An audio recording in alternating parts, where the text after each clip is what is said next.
በታሪክ አጋጣሚ በአንድ ቅጽበት ሚሊዮነር ሆነው ህይወታቸው የተቀየሩ ግለሰቦችን እንመልከት። አንዳንድ ግለሰቦች በአንዲት አጋጣሚ ሚሊዮነር ይሆናሉ። ሰርተው አይደለም፣ ነግደው አይደለም፣ አሊያም ሎተሪ ደርሷቸው አይደለም። በአጋጣሚ እድል በሰጠቻቸው መልካም አጋጣሚ።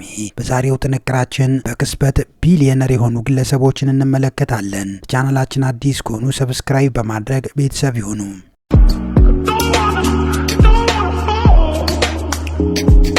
በዓለም ላይ በየቀኑ በሚሊዮን የሚቆጠሩ ሰዎች በድካም ይውላሉ።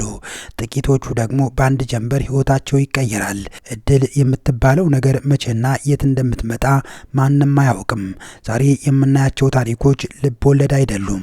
እነዚህ ሰዎች ትላንት የነበራቸው ችግር ዛሬ ታሪክ ሆኗል።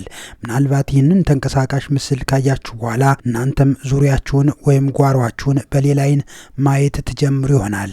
ዛሬ በአጋጣሚ የተገኙ እጅግ ግዙፍ ሀብቶችንና ባለቤቶቻቸውን ሚሊዮነር ያደረጉ 5 ድንቅ አጋጣሚዎችን በዝርዝር እንመለከታለን። እስከ ቪዲዮ መጨረሻ አብራችሁን ቆዩ። ምክንያቱም ቁጥር 1 ላይ ያለው ታሪክ ለማመን የሚከብድ ነው።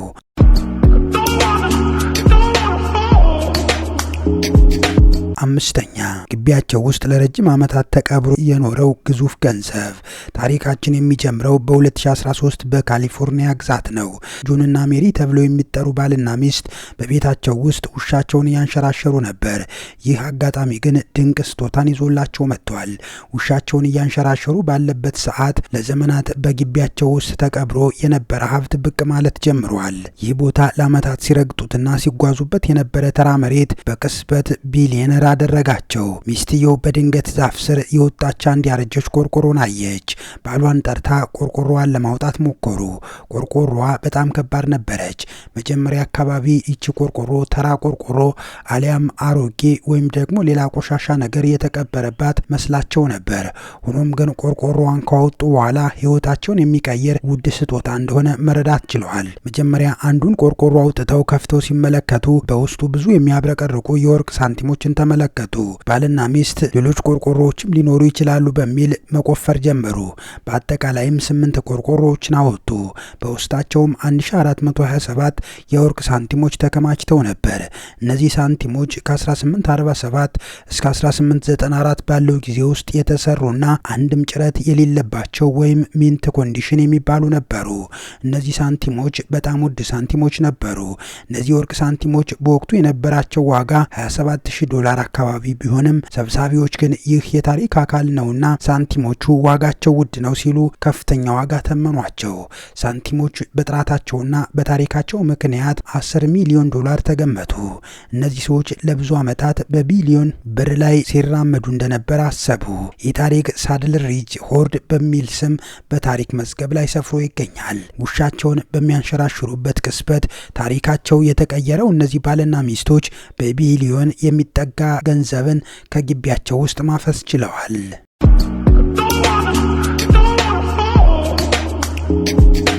አራተኛው ታሪካችን የሚወስደን ወደ 1989 ዓመተ ምህረት ነው። የአንድ የፔንሲልቬኒያ ነዋሪ በአንድ ቆሻሻ መጥያና አሮጌ የዕቃ መጫኛ ውስጥ እየተዘዋወረ ነበር። እሱ የፈለገው ቤቱ ውስጥ ለሚገኝ ስዕል የሚሆን ፍሬም ነበር። አንድ በጣም የሚያምር ፍሬም አገኘ። ፍሬሙ ውስጥ የነበረ ስዕል ብዙም አይስብም ነበር። ይህንን ስዕል አውጥቶ ፍሬሙን ቤቱ ውስጥ ለሚገኝ ፍሬም ለመቀየር ነበር። ግለሰቡ ስለ ፍሬሙ ቆንጆነት ብቻ በማሰብ $4 ከፍሎ ይህን ፍሬም ወደ ቤቱ ወሰደው። ነገር ግን እዚህ ስዕል ውስጥ አንድ ውድ ስጦታ መኖሩን ማንም ልብ አላለም ነበር። ቤቱ ደርሶ ስዕሉን ከማዕቀፉ ወይም ደግሞ ከፍሬም ውስጥ ለማውጣት ሲሞክር ከጀርባው የታጠፈች አንድ ብጣሽ ወረቀት ወደቀች። ይቺ ብጣሽ ወረቀት ቼክ አሊያም ብር እንዳትመስላችሁ። ይቺ ብጣሽ ወረቀት በጣም ያረጀችና የቆየች ነበረች። ግለሰቡ ወረቀቱን ሲያነበው ዘ ዲክላሬሽን ኦፍ ኢንዲፔንደንስ የሚል ጽሑፍን አየ።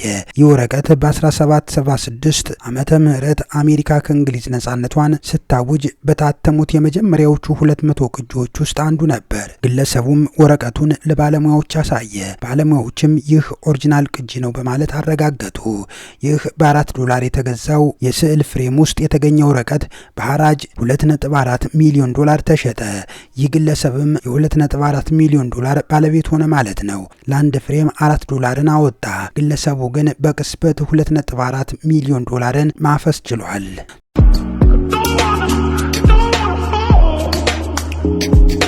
ሶስተኛው ታሪካችን ደግሞ ወደ ታይላንድ የባህር ዳርቻ ይወስደናል። ናሮንግ የተባለ አንድ በጣም ድሃ አሳ አጥማጅ ነበር። በባህር ዳርቻ ላይ በእግሩ እየተጓዘ ነበር። የዚያን ቀን ምንም አሳ ስላልያዘ በሐዘን ላይ ነበር። በባህር ዳርቻው ላይ አንድ ግዙፍ ቢጫ ቀለም ያለውና እንደ ሰም የሚለሰልስ ነገር ተኝቶ አየ። ነገሩ በጣም ይሸታል፣ እንደ ቆሻሻም ይመስል ነበር። ናሮን ግን ይህ የተለየ ነገር እንደሆነ ተሰማው። ወደ ቤቱም ተሸክሞ ወሰደው። ጎረቤቶቹና ባለሙያዎቹ ሲያዩት ግን ይህ ነገር ውድ ስጦታ መሆኑን ተመለከቱ። አምበርገሪስ ወይም የአሳ ነባሪ ትውከት መሆኑን አረጋገጡ። በአሳ ነባሪ ሆድ ውስጥ የሚፈጠርና በጣም ውድ የሆነ ነገር ነው። ይህ ነገር ውድ የሆኑ ሽቶዎችን ለማምረት በጣም አስፈላጊው ንጥረ ነገር ነበር። ጠረኑ ረጅም ጊዜ እንዲቆይ ለማድረግ የሚቀባ ቁስ በመሆኑ ለሽቶ መስሪያ በጣም አስፈላጊው ግብዓት ነበር። ዋጋው 1.2 ሚሊዮን ዶላር ወይም ከ60 ሚሊዮን ብር በላይ ሆኖ ተገኘ።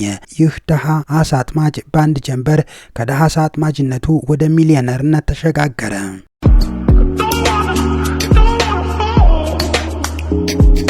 በመጨረሻ በቁጥር 1 የያዝነው ታሪክ ፍጹም አስገራሚ ነው። በፊሊፒንስ የሚኖር አንድ አሳ አጥማጅ ከ10 ዓመታት በፊት በባህር ውስጥ ሲዋኝ አንድ ትልቅ ድንጋይን ያገኛል።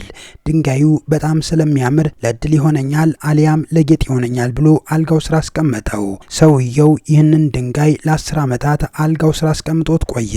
አንድ ቀን ቤቱ ውስጥ አደጋ ተከሰተ። የእሳት አደጋ። ቤቱ በእሳት ሲቃጠል ግን ይህንን ድንጋይ ይዞ ወጣ። ከዚያም ቤቴ ስለተቃጠለብኝ እናንተ ጋር ይገመጥልኝ በሚል ለቱሪስት ቢሮ ባለሙያዎች አሳያቸው። ባለሙያዎችም ሲያዩት ደነገጡ። ያ ድንጋይ የመሰለው ነገር በዓለም ላይ ካሉ ትልቅ እንቁዎች አንዱ ነበር። 34 ኪሎ ግራም ይመዝናል። ርዝመቱ ደግሞ 2 ጫማ ነው። ይህ እንቁ ዋጋው ሲገመት 100 ሚሊዮን ዶላር ወይም ከ5 ቢሊዮን ብር በላይ ሆኖ ተገኘ። ግለሰቡ ይህንን ሁሉ ሀብት ለ10 ዓመታት ያህል አልጋው ስር ደብቆትና በድህነት ውስጥ ሆኖ ሲጠብቀው ነበር።